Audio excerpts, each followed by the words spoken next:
How to put the Notes widget on your Mac. If you want quick access to your notes directly from your Mac desktop or notification center, here's how to add the Notes widget. First, go to your Mac desktop. Now, right-click on an empty area of the desktop.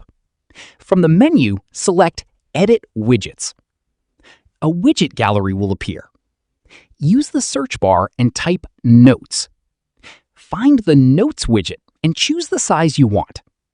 Click the widget to add it to your desktop. You can then click and drag the Notes widget to position it wherever you want.